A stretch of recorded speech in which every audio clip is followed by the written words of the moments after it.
Governor Tom Wolf signed 2 police reform bills into law that aims to increase accountability and require more training. But some people say it's not enough. FOX43 reveals why more police officers are training in Brazilian Jiu-Jitsu and how it may help them avoid the use of force.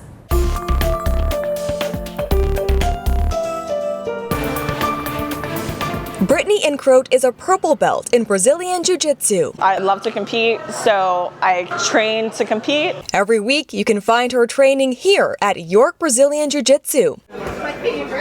You also might recognize her as a York City police officer. A lot of my competition style also relates to things on the street, like controlling somebody, being able to control a position and be confident with it, knowing what I'm doing. Brazilian Jiu-Jitsu is a form of ground-based martial arts. It uses leverage, angles, and timing to secure a non-violent submission of one's opponent, focusing on joint locks and other techniques. Personal space is right out the window because you're learning how to use your body weight, how to use your size, and it doesn't really matter if you're big or small. It may be the closest simulation to a real-life encounter, a training exercise that most officers haven't had since they left the police academy.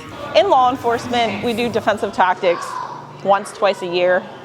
And it's maybe like 4 hours at the most. With police training under intense scrutiny nationwide, Jiu-Jitsu may offer a solution to help officers avoid the use of force.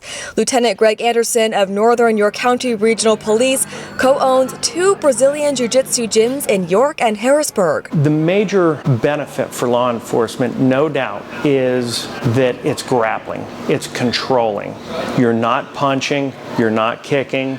It relates to not only how you do it correctly, and it's what the public wants. They want their police trained, they want them professional, and Jiu-Jitsu just amplifies that. It's what it focuses on. Marietta Police Department out of Georgia mandated weekly Brazilian Jiu-Jitsu training for 95 of its officers.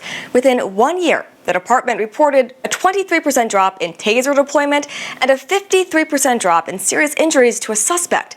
The study also found these officers were 59% less likely to engage in use of force. But not all departments can afford this training. That brings us to UFC Gym in Lancaster, one of many local gyms affiliated with a nationwide program called Adopt a Cop BJJ. Turn it over. It offers free jiu-jitsu training to members of law enforcement as long as they train 4 times a month. Now you can go that way. Instructor Sharon Thompson is a black belt who used to be a training instructor while in the Marine Corps martial arts program. It's not like any other martial art, Brazilian Jiu-Jitsu. Once you get involved with it, I mean, you start to fall in love with it, and it just becomes a part of who you are.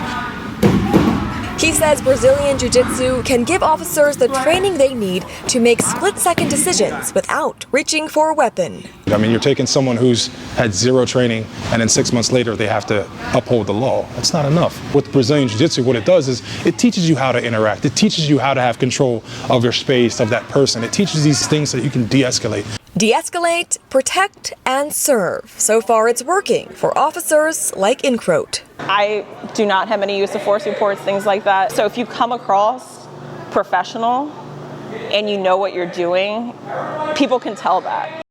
At both gyms, there were a number of police officers in training, but also regular people like you and me. Brazilian Jiu-Jitsu is gaining a lot of interest from all different walks of life, which in turn can help build relationships between the community and police. To learn more about training and programs like Adopt a Cop BJJ, visit our website, fox43.com.